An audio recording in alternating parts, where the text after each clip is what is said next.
Hi, wonderful people. Welcome to season 2 of Tales to Testimony and yet another episode with yet another amazing person who's gonna share his real stories with us. He's an entrepreneur, art director, and also a musician. But whoever knows him for his heart and for the generous person he is and the helping hand he is for everybody around. Help me welcome Ricky Raymond George. Thank you so much. Thank you so much. I'm so excited to be part of season 2 of Taste of Testimony.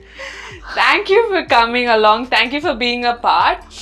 Starting from the start, I want to ask you if you were to introduce yourself. I didn't do that a good job, but if you were to introduce yourself, how would you do that?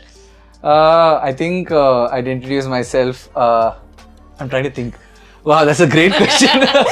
I think I'd call myself a introverted extrovert. So I'm selectively introvert, selectively extrovert. So that's one thing very few people know about me. I'm very selective about who I'm introvert with and who I'm extrovert with. So that's one thing I would add to this. But you did a great job already. Thank you. Okay, so are we ready for the questions? Great. Yeah, let's do it. Okay, so the first question would be: tell me, where were you born, to whom were you born, a little about your childhood. Great. My parents are this is a really interesting story. So my mom and my dad are from multi-ethnical backgrounds. So my dad is a half Telugu, half Odia. So my dad's dad is a Telugu, dad's mom is Odisha. My mom's dad is a Malayali, my mom's mom is a Tamilian. I was born in Chennai, Tamil Nadu, but grew up in Odisha, Bangalore, Chennai, Hyderabad. Got married to a Kannadiga and a Malu mix woman. And so I've conquered South India for now. But my parents, I was born to Samson George and Radha George. They are missionaries, and I have a younger sister named Renita. Wow. Okay, so you just mentioned that your parents were a missionary. So how was being a missionary kid for you, and also how was your relationship as a kid to your parents being a missionary? So it's not an easy thing to be. Agreed. I mean, I think my life has nothing, there's no new turn in terms of my MK upbringing. Every MK has gone through this where I always said, God, they answered your calling. I didn't. Why am I suffering? Because that's the funniest thing. Like I always used to fight with my parents saying, you made the choice to go into ministry. You have this, there are these outcomes of choosing ministry, right? You have, long suffering and all these things that comes with ministry, right? And I used to suffer with it. And I'm like, why is it my fault? I did have that, but only now as I grew up, I've come to a place to understand the fruit of it. The fruit is it's the long suffering has a fruit, and I've learned to realize that. My relationship with my parents for the longest time was not really good, we've come to a place where now we are come to terms and we're growing closer together. It's not perfect, but it was not the best upbringing as a childhood, in terms of my response to them as a MK. Okay, that was deep. Okay, so in the same lines, I would want to stay in your childhood. I want to ask you, how was your school life like? Were you studious? How was your school days? How was you like a young Ricky? How did a young Ricky look like? When I started off school, I was very good in studies, but what happened is I kept shifting. My parents kept moving to different places. So I started my schooling in Hyderabad, then moved to Odisha. So in Odisha, I was in Bhubaneswar, and from Bhubaneswar, I moved to Cuttack. And then from Cuttack, I moved to Bangalore, and Bangalore to Hyderabad, Hyderabad to Chennai, Chennai to Hyderabad. So there was so much in my school life that I eventually lost interest in studies. I was terrible by the time. I managed to score great in my 10th, but that was only a miracle. Not like I really studied hard. So I was good, but I gradually grew very bad. I lost interest in studies. I still don't like schooling in India. So that's just my personal life. So I didn't really enjoy schooling in terms of studies. Okay, so after 10th, you were like all good. No, I was worse after 10th. Okay. Okay, let me talk about that. I still think I'm young, so I keep forgetting that I'm actually old. But yeah, about after 10th is where I actually had the worst experience, because I out of peer pressure chose math as one of my subject in my high school, that is 11th and 12th. Tell me how many of you have been there. We've all been there. But yeah, I did that, and I failed my math, both my first year and my second year math, to a point where I had to take a year off, and it was miserable. It was, in fact, I was broken. That really broke me that season, because all my life, one thing I didn't want to do is I didn't want to lose 1 year in my schooling, nor did I want to lose my education, repeat my education, because it was always frowned upon. And I was like, I should not, whatever happened, I should not be that guy, So, but then when it happened, it became the sudden reality. And my parents sent me to Chennai in order to just take my year off. And then I came to Hyderabad. So, but I think that was a very, very, very profound season in my life, because I thought I wanted to be an architect. Yeah. And if I went that route, if I did pass my math, and if I went that route, I don't know if I would be where I am today, which I am not regretting at all. So I think that was again part of God's plan, or rather God took something that was broken and made something beautiful. So wonderfully put. I want to stay there and I want to ask, how was it dealing with a failure? So you just mentioned being a missionary kid or being a pastor's kid. The pressure is like all the more, like how can you fail when your parents are out there serving the Lord? Was there, I'm just assuming, was it ever that conversation? And how was it, like 11th or 12th is like a major part of your life, and when you lose there, it's like, I think it's not easy to come out of it. Was it for you? Like, I'll go a little flashback, okay? I believe words have power, right? Like when my dad got ordained, I was in 3rd standard to be a pastor, okay? And when I was a missionary kid, it was one thing, okay? But when you're a pastor's kid and a missionary kid, it's a whole different conversation. Because what happened was, the day my dad got ordained, someone came up to me and said, see, from now the enemy is going to attack you, you have to be strong. In my 3rd standard, someone just comes and tells me, when my dad's ordination, they're saying, the devil is going to attack you more. How do you expect me to take that positively? I was mad. I said, I didn't choose my dad to be a pastor. He chose it. Why am I being punished for it? That was my response to it, right? But, and that was my reaction to that situation. But what happened was, that stuck around. So every time I failed, I said, it's the enemy that's punishing me. Every time my life was miserable or destroyed. So when my 11th and 12th came in, I was broken, shattered, because all my life, all day I would sit and study. Morning 5 o'clock tuition, and then go to college and come back home, tuition. And I was very bad at studies. Like my principal in college and me didn't get along. Like he would literally make me sit after college for extra classes to, study. And he would make us sit on the floor. So you'd even more feel like, oh, because you're not good at studies, you have to sit on the floor. Like those kind of things scarred me so much that when I failed my 12th, all that they spoke into my life, that if you're a failure, you won't grow in life. If you're a failure, nothing good will happen to you. You'll end up being good for nothing. You'll end up being useless. All those things became a reality when I failed my 12th. In my life, all of a sudden I said, oh, I'm good for nothing. I failed my parents. Even though the enemy, I knew at some point, the enemy had some sort of a role to play in my life in terms of distracting me. But I was just coming to a place where I stopped being mad at the enemy. I started being mad at God. So I got so depressed and so lonely at that stage, because I was depressed because I was convinced God didn't love me. That's deep. And that is only because somebody spoke into my life saying, if you don't do this, this is your outcome. And how do you expect me to decipher and come with this whole theological understanding that that's not what they meant? I'm a 3rd standard kid. When you say such words to somebody like that, it sticks to you. And so for the longest time, for my 12th grade when I failed and I went to Chennai, I was depressed to the T that I wanted to commit suicide at least 5 times. So bad. It was so... it was disturbing. It was not fun, because I was alone.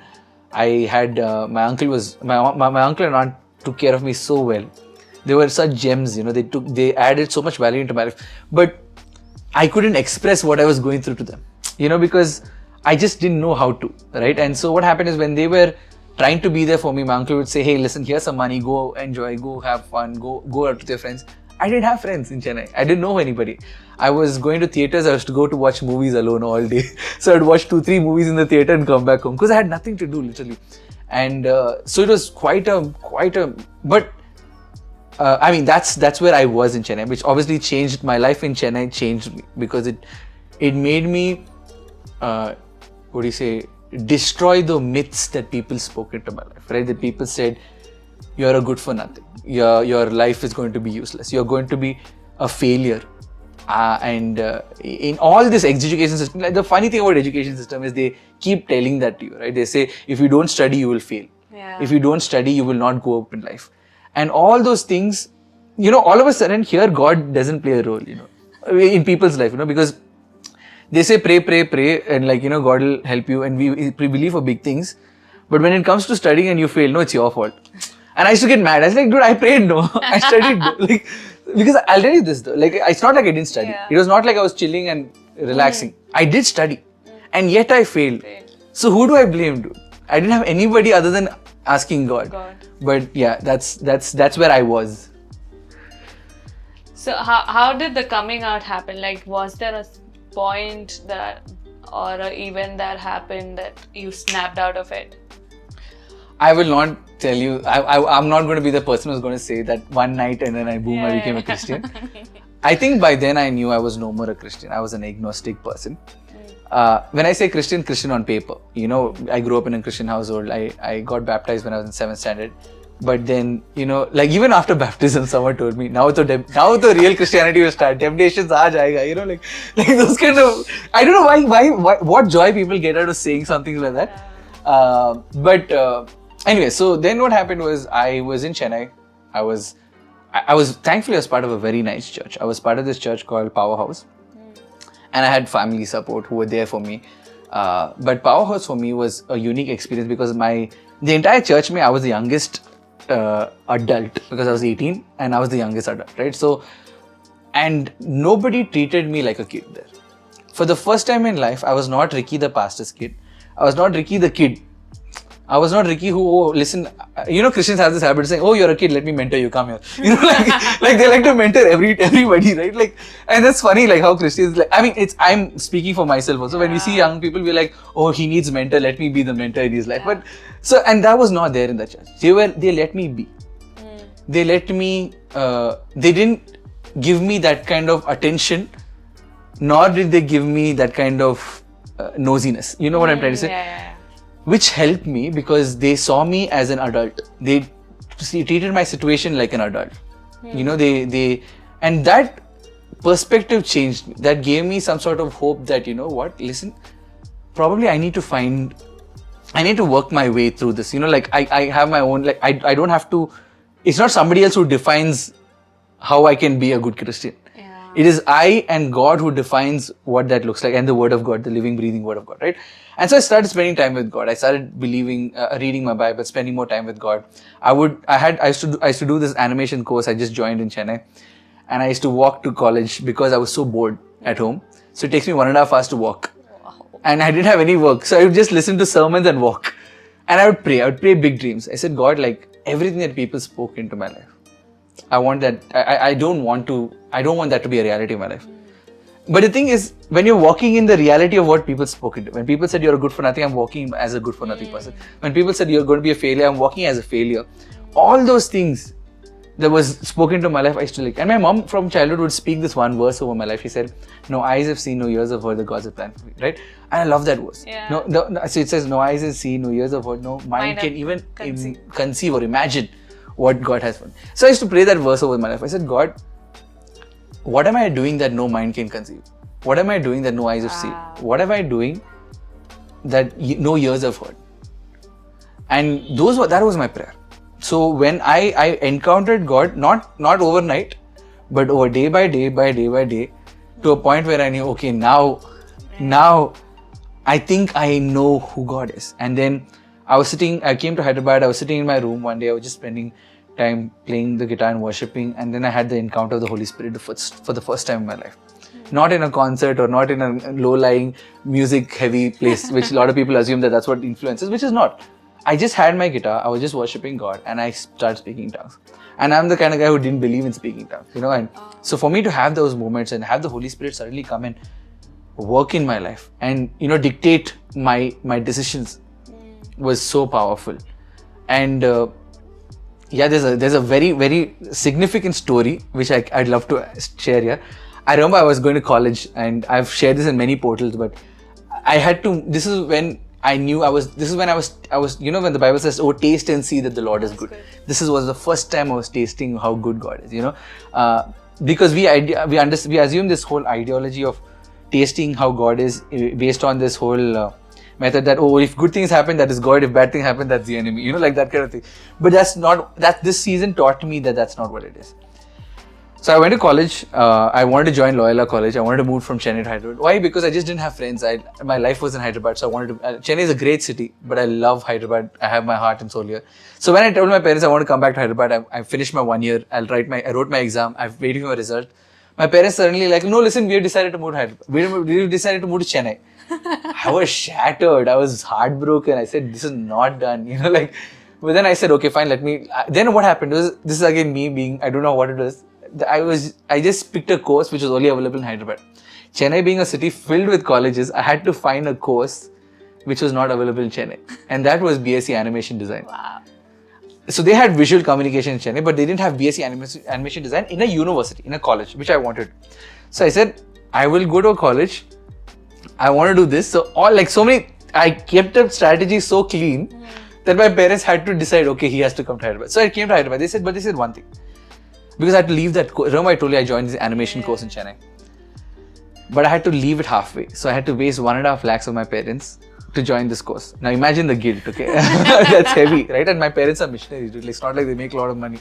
Yeah. Okay? So I had to convince them, and my dad and mom somehow got convinced. And I think that's also the Holy Spirit that played a role in it, and God, So I walked into Hyderabad. I went to this college. I saw this admission. This college said 50% cutoff and 1 year waste candidates are not eligible to apply for this college.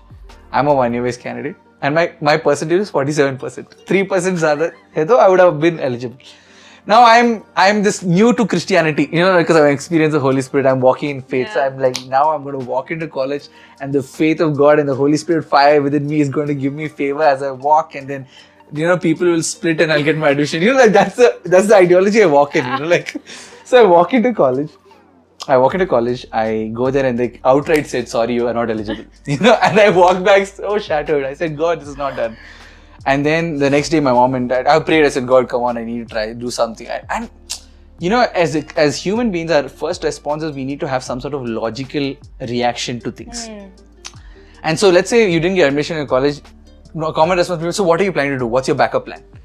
My plan B was to make plan A happen. That was my plan B, right? So I did have a plan B, right? So I'm walking into, second day I'm praying, and then my mom said, listen, I know someone, he knows everybody in college, why didn't you go with him? So I went the next day. So I'm walking with him, and then he walks, he knows everybody, he's like, hi. He tells everybody hi. And then he walks into the principal office and comes out and he says, listen, I know everybody in college except for your principal. I can't help you, I'm sorry. I was heartbroken. I didn't know how to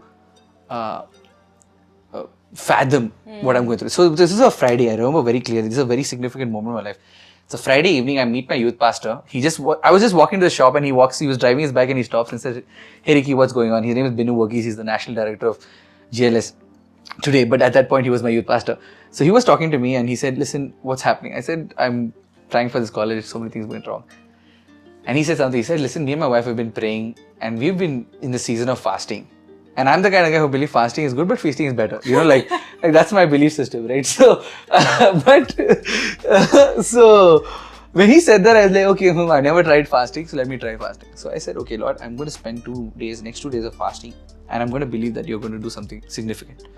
Now, what happens in fasting? We are expecting God to give us some sort of revelation, saying, this is the roadmap. What happens is, Ricky, when you go to college, you meet this person and that person. That's not what happened, right? Nothing happened in that fasting. 2 days, nothing happened. But I knew what I had to do. I told my dad, listen, can you come to Hyderabad? So he had to book his Monday morning flight, come to Hyderabad. I said, we're just going to go to the college. And this time, I know God is going to do something. And I had to just walk. Now, imagine me convincing my dad to book a flight ticket to come from Chennai to Hyderabad by not giving him a valid reason. And my dad, for some reason, agreed. He said, okay, chalo, let's go. So my dad came. My dad's supposed to be in college by 9:45. He comes to college at 12:45. And I'm pissed at him. I'm angry. I said, what is wrong with you? Are you why do you want to ruin my life? Because I hate waiting, right? Imagine patience is like the worst thing you need to deal with in a time of, anxiety, right? So my dad and me walk in and I see my principal go for a lunch break. And I was looking at my dad and said, now another 45 minutes we have to wait. What is this? And my plan was, I'll go to the principal and beg him for admission. And now with the spirit of God, he'll give me fine favor. Like that's my plan, right? So my principal goes for lunch and I'm standing near the gate and this random guy, dude. He looks like a nobody. Very frank. He looked like a nobody. He just walked up to me and said, what happened? What do you want? I said, sir, I want to apply to this college. I want to apply to animation design. I'm very interested. Here's my stuff. And I already did some animation course. So I have some portfolio. I was showing my portfolio. He said, okay, follow me. So and my college is a huge campus. It takes 15 minutes to watch from the gate to the office. So in that 15 minutes of my life, I'm thinking, who is he? Why is he asking me? He looked like a very normal person. Like, I don't even know who he is. He takes me to the principal's office. Principal is not there. And people are standing in line. 80-90% of holders are standing in line. He walks in with a paper out and he comes and says, listen, I'm the animation HOD. Here's an admission paper for you. Apply. Wow. I didn't have to write entrance exam. I didn't have to do anything. I just got admission. Crazy. And that was a moment when I knew God wanted the glory. That's when I knew God was working something significant in my life. But He wanted that glory in that moment. And He was weaving that glory. I mean, today that story is blessing so many people. At the same time, it made me believe in God again. It brought me to a place where God loves me. He loves me to a place where He wants to give me like when I after that, when I told you my 11th and 12th principal didn't like me. Imagine, he was my vice principal for the entire 3 years. He would call me 1 year waste candidate. The same principal made me sit on the floor. Same principal who would treat me badly, who would look down at me because I was not good at studies. The same principal at the end of the 3rd year had to give me an award saying the best outgoing student. Wow. It's God. Yeah. It's God. And that's when I knew, oh, taste and see that the Lord is good. Amazing. So, coming on the next question, I would want to ask you, you've been talking to us about your college, but how was your college life? Like, how did it end, or like meanwhile? Also, I wanted to ask, how did music become a part of it? Because I know you are a musician. We see a lot of guitars here. So, tell us about that. I've been a musician all my life, I think. I started playing guitars when I was in 5th or 6th grade, but I started taking it more seriously by 8th, 9th. I've been playing in church. I've always been very influenced by, all these Bethel, Hillsong guitarists and all these things. So I love playing those kind of music. But then by the time I hit intermediate, like 11th and 12th, I used to play for this band called Judgment Day, and then I used to play for another band called Paradox Pulse. I played for them for the longest time. Then when I came back to Hyderabad and joined college, I used to play for another band called Ragamuffins, which became Spell Check. Spell Check is the band I last played with, and now I play with churches and some ministries I serve. But that's it. That's how. But I love playing guitar. I always it was a dream come true. It's an answer to prayers because I always seen people playing guitar. So when I start playing, I get excited about it. Yeah, so it's my passion. I'm passionate about playing guitars. And then about my college life was fun. Very chill scenes. I had some really good friends. But most of my college I was working because because I wasted too much of my parents' money. I started paying my parents my college fees. So by 2nd year of college, I started working, and by 3rd year, I was full-time employed, and I was like fully. I got too much into work, so I didn't have time to really enjoy post-college. I was spending too much time on like work and stuff like that. So that's what I was busy doing at the moment. Yeah. Okay. So my next question is a little special. So for those of you who don't know, Ricky Raymond is not a single man. He's married. He has a beautiful wife. Her name is Abdela. And I want to ask you, how was your love story? How did you meet Abdela? Beulah was my senior in college. She was in 12th, I was in 11th. I've known her from my childhood because our parents worked in the same organization.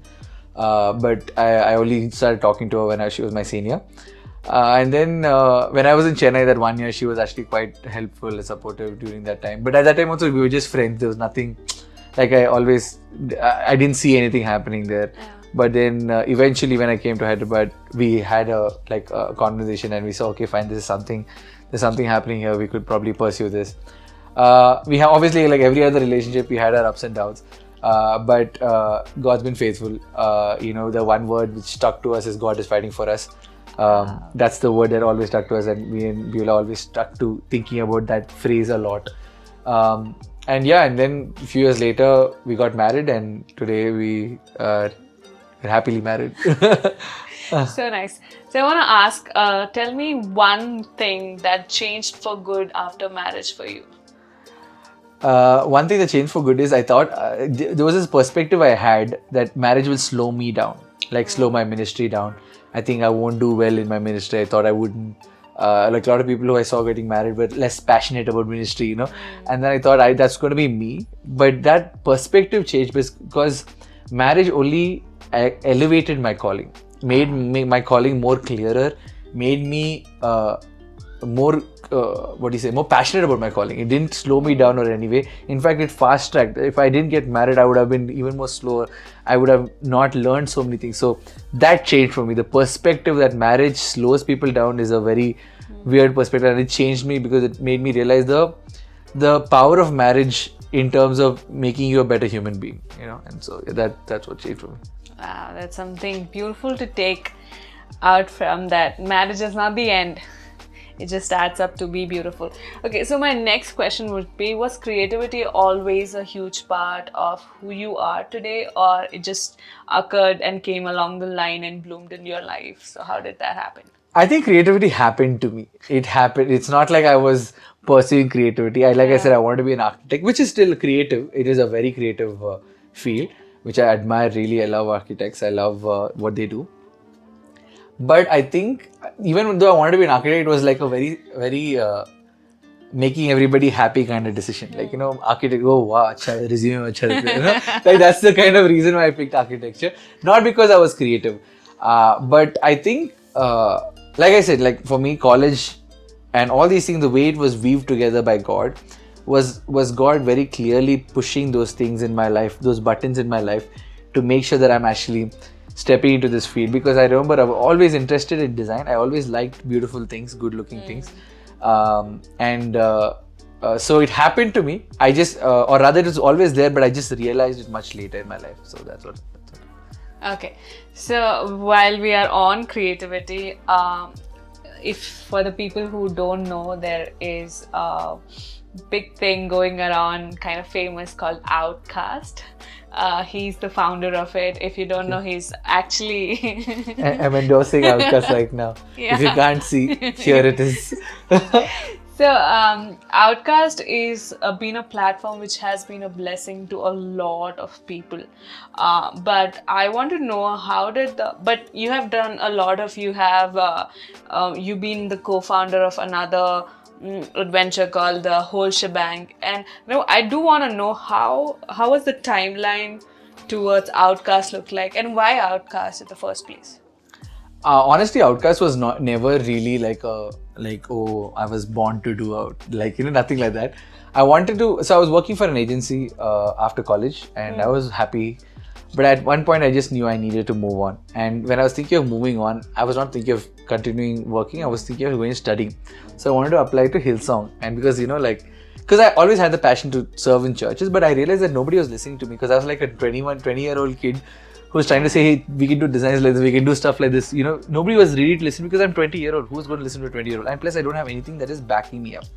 So I always thought, okay, if I go to Hillsong and come back, everyone will listen to me. My intention to go to Hillsong was, I'm no more Ricky, I'm Ricky from Hillsong. There's that opens doors, right? So I was just hoping for that. And so I applied to Hillsong. I remember May was supposed to be my time. I was going to join Hillsong in May end. And everything worked, how so great, like the story when I applied, I got a discounted application form. I got so many things that was unique, and then, but deep down I was like, if Hillsong doesn't work, I always have this company to fall back on, Then boom, in April, my CEO comes and says, listen, we're shutting the company down by May. And I was like, shucks, is this God's way of telling plan B is to make plan A happen again? Like, no plan B, only plan A, right? So I was just thinking of that. And so I was, okay. So I was again walking in that side of confidence saying, God will take care of me. So what happens, everybody in the company got to apply to another organization. I said, I don't want to because I'm going to Hillsong. I was very confident. Like, so, I don't need this. Like, so, wow, nice. Because I was so confident, all of them applied. They all got a job there. Good jobs, good salaries.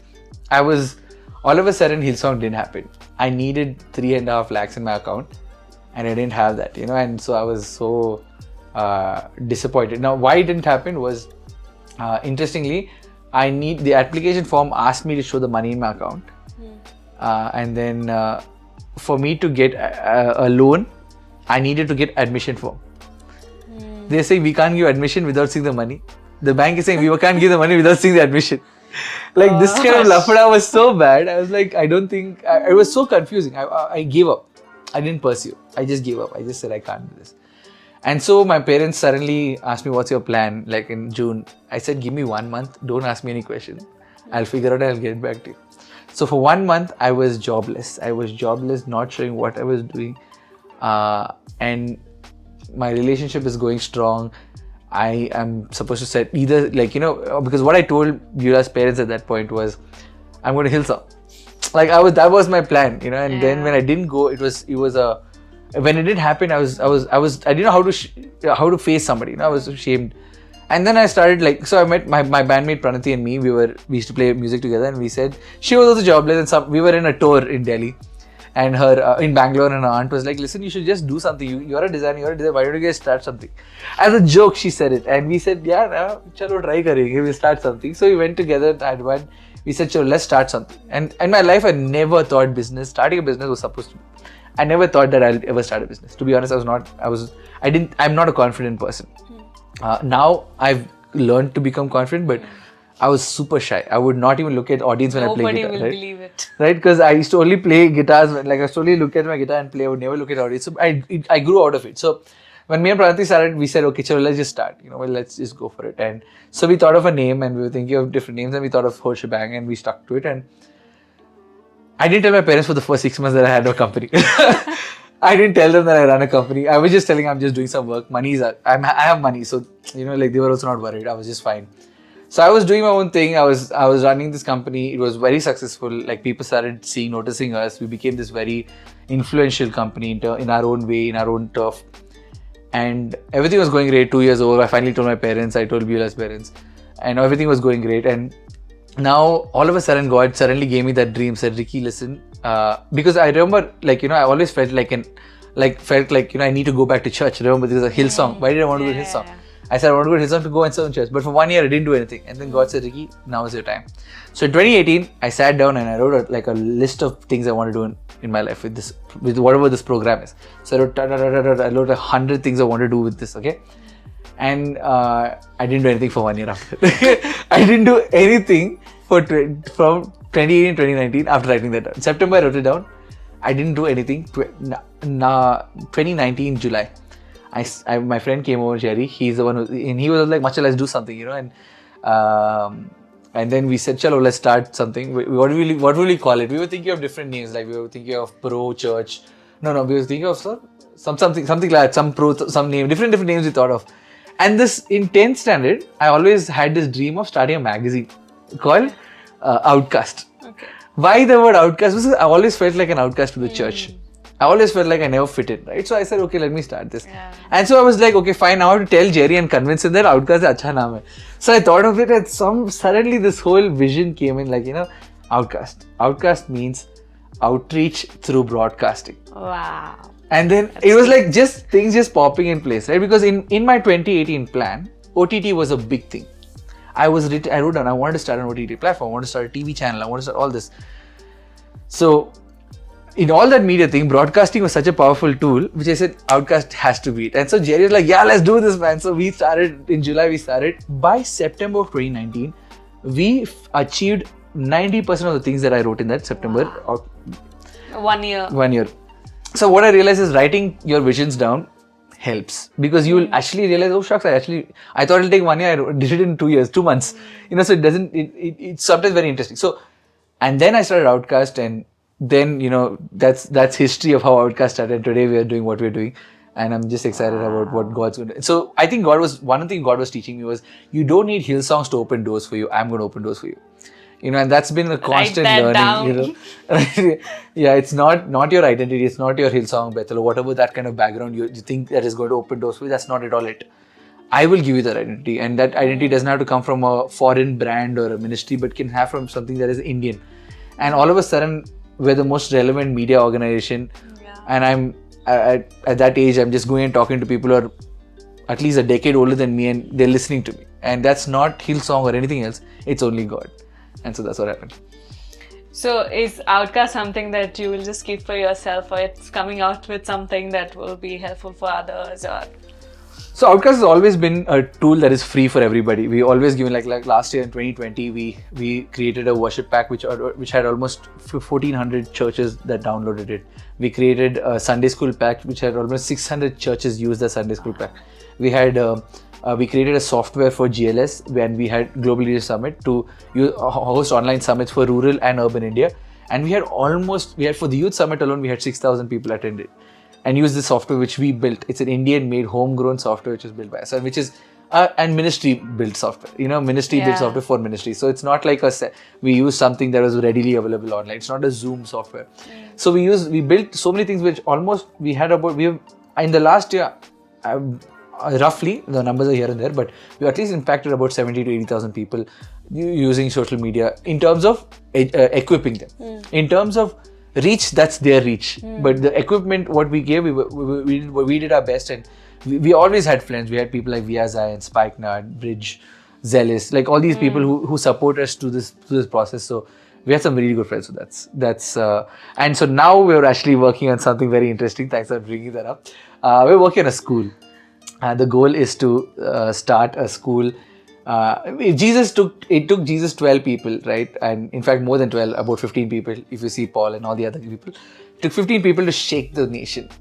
And so we believe if we train 15 people per year in the field of media, in what missions look like, because till before pandemic, missions was like you go and give tracts, you go do outreach, you go put a film show. There was different kinds of formulas for missions. But today, nobody knows how to do it, and today I think that's a blessing in disguise, because we get to redefine what missions look like. And so these 15 people every year we want to release into missions in their own way, because we believe that we need equipped people who want to serve the church in some way or the other, church and the capital C church, that is, and the missions. So that's what we're working on. It's called Outcast Academy. You can check it out on our website. I'll put the link down. Okay, so the last question would be for you, Ricky. Are you ready for it? Yeah, ready. Let's do this. So, how to keep yourself creatively active? So, how I would want to put it in a better way, that we are all creative in our own ways and in our own fields if we want to be. But there's a thing called, with today's up-to-date things, to keep yourself creatively active. So, how can we do that? I think first of all, that kind of pressure is not required. You don't need to be creatively active, because if you're trying to learn creativity, it doesn't happen. Creativity doesn't happen. But here's what I believe. Okay, I believe creativity is a very spiritual thing. It's a very godly thing. And if the first verse in the Bible is saying, "In the beginning, God created." It was not saying in the beginning, "Hey, listen, I am God." That's not what God did. Yeah. The first thing God did to show who He is He created.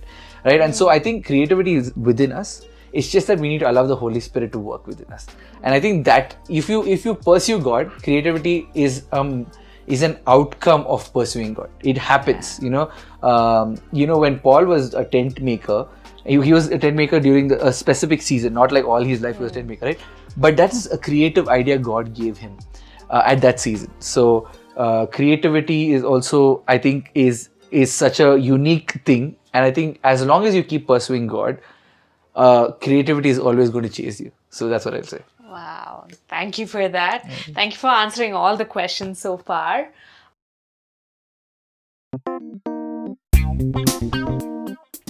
Okay, now are you ready for some fun part? Done, let's do this.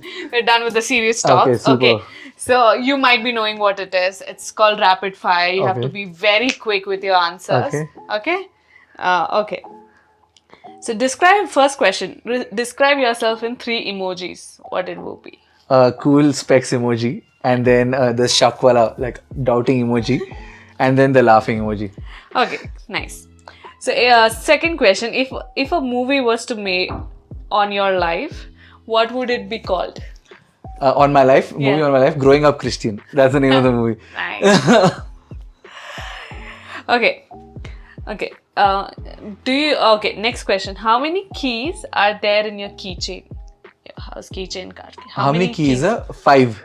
Oh wow, you remember? Yeah, I think I may be wrong, but it's 5, I'm guessing. Okay. So the next question would be a social media influencer whose work you admire. So there's this page called Unnecessary Invention in Instagram. Check it out. It's my favorite page. He invents things that are not necessary in life. So it makes me very happy. Okay, the next question, I know the answer to it, but I want people to know. Okay, are you a morning person or a night person? Morning person. What time you wake up? 5:30. And when do you sleep? 10 o'clock. In Okay, fact, sometime earlier. So people like him does exist. Okay. Next question. What have you done so far in life that you are most proud of? Something I'm very proud of is I can't think of anything I'm proud of. But okay, fine. I think the most proud thing I've done in my life is I can't think of anything, man. Like, what am I proud of? I think I'm proud of a lot of things, but I think I don't have anything. I don't have one thing. Okay. The Most proud of, I would say, is probably just start Outcast. I think I'm very proud of that. Yeah. Okay. One thing that annoys you the most. One thing that annoys me the most is haircuts. I hate going to the salon. I find that the most useless thing in life. Okay. Okay. Next question. What is one thing every church media team should own? A good phone. A good phone. Okay. I think you can do a lot with just a good phone. Okay. Nice. Church. No doubt. Okay. So the next and the last second question would be, for this a little movement would be needed. Okay. Tell me 3 worship postures that are your go-to and do it.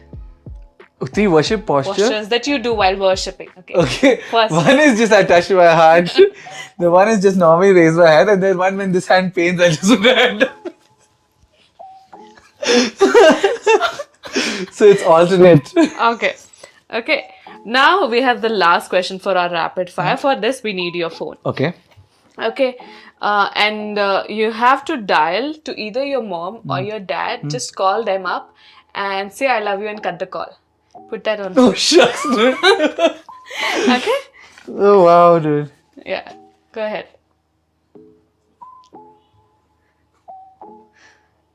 He's calling mom first. It's easier to tell it to mom, huh? My mom will say, "Hi, Ricky Ma." It should be on speaker, yeah? Yeah. There's a high chance they'll not answer also.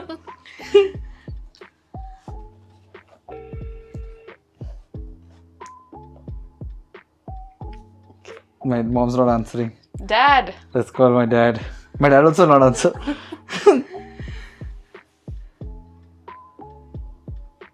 Waiting. It's ringing. Ringing. Dad. This is my dad, so my dad. They'll call back after some time. Okay. Dad. Hi, Dad. Hi. Yeah, I called to say I love you, Dad. Really? Yeah. Oh, I thought we don't have a son yet. I'm actually recording at a podcast for a friend of mine, and she said you have to call your dad and say I love you. So I did that. She's looking at me very angry because I was not supposed to reveal that. But yeah, okay, Dad, I'll call you back. Okay, that's what you call mommy now. Huh? Yeah, I called mom for that only. But now since she didn't answer, you get this. Okay. Chalo, bye. Thank you, at least. Thank you, Australia. Reminding that he's love. Okay. Yeah, she heard it. Thanks, Dad. Chalo, bye. Thank you. When the friend comes, one extra cutlet for her. Yeah, fine. Thanks. Uncle is so cool. Okay, are you ready for next session? So let's do this. Oh my god, embarrassing. Okay, so the next session is the blast from the past. Okay. So, I know what you're going to talk about. Let's see. so it's few pictures at some point of time that you uploaded on your social media. I deleted most of it, but I feel like you must have found something. No, you only did. All of this is yours. Yeah, I mean, I deleted most of the embarrassing ones. Okay, but I didn't find any embarrassing. Oh, thank God. Yeah. So can we start? Yeah. Okay, and you have to tell me what was that picture about. And for you people, I would put somewhere here, there, anywhere. Cool. Okay, this is the first picture. Yeah, that was just me trying to be cool with the earphones on. I was going to tuitions in the morning and I said, oh, this is Instagram. Let's experiment. This is Instagram when it came in new and I was like, experimenting with all the filters. You know, because Instagram has so many filters and I did every filter possible and I did this photo and I just uploaded it. So there's no story behind this. Oh, okay. So tell me about The same. We experimenting on Instagram with different things. Oh shucks, dude. This is me exactly doing that. I experimented on Instagram and said, "Chalo, let's see blur effect on." Do you see that, guys? Okay, next. Next one. This is very interesting.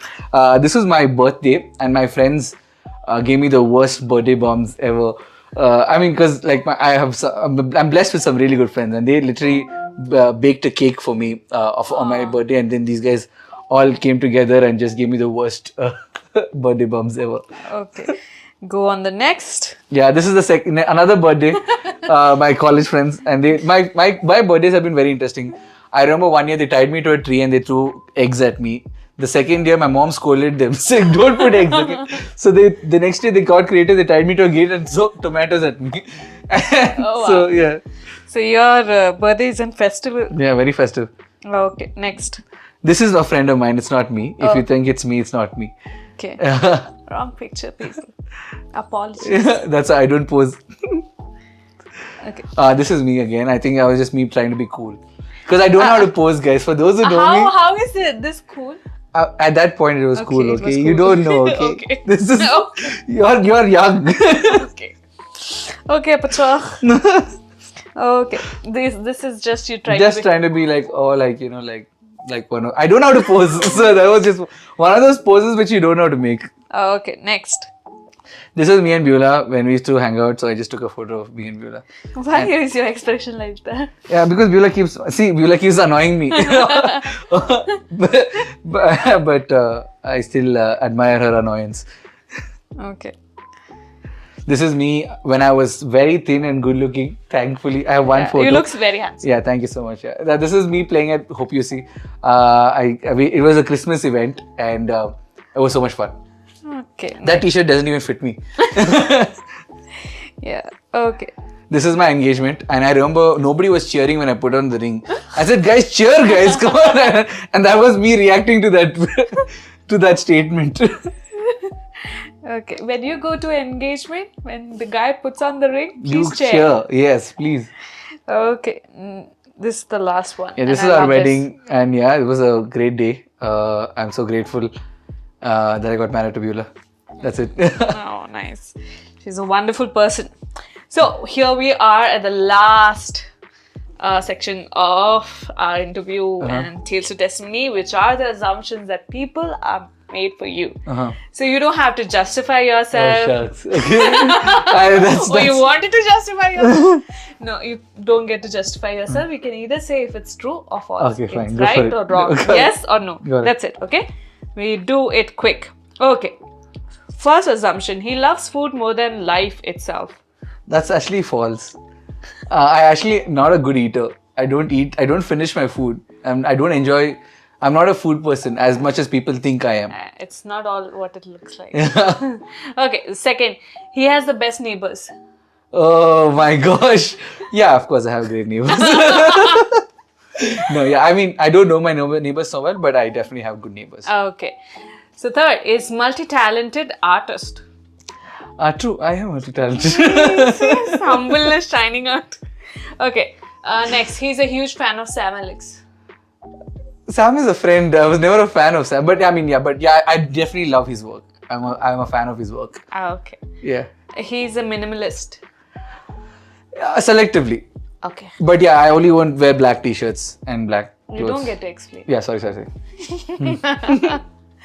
Okay, next, again, one more. He's a foodie. No. I think that's a wrong assumption about me. Yeah. Because of my weight, please don't understand this. Food and weight does not really go hand in hand. Not all the time, at least. Okay. Next is he's an outcast. Yeah, that's what I am. Okay. He's an athlete. He was an athlete before. Yeah, You I was were? an athlete. I used to swim for my school. I swam district level swimming. What? So yeah, I was an athlete. That Yeah. was Yeah. Okay. Okay. He's from Nagaland or Kerala. I'm not from Nagaland, nor am I from Kerala. My mom's a half Malu. That's it. Okay. Yeah. He's a Mallu. Okay. Yeah, I've answered that. Yeah. Yeah. He does not like North Indian food. Yeah, I don't like North Indian food. Okay. I don't know what is North Indian food, so try to think. Like, there's not really much to choose from. North Indians, please put. Yeah, down. please recommend something nice. Yeah. That is not.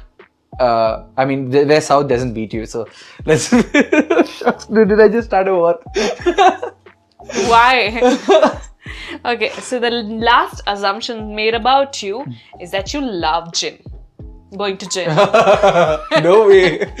I struggle to go to gym faithfully. I tried going to gym multiple times and I failed. So I don't like to go to gym alone. So it's all my friends' fault to stop coming to gym with me. So it's their fault, it's not me. Okay, guys? I'm telling you now very clearly.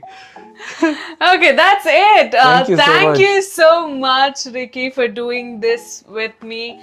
For Tales to Testimony, for Really all those who are appreciate it. watching. That was such a wonderful time with you. Thank you for sharing. Thank you for sharing all your real stories. I'm so blessed, honored to be doing this with you. Anything you want to say before we end? No, it's an honor. That's it. I'm looking forward to all the other interviews that you're going to do. And yeah, guys, please like, share, and subscribe.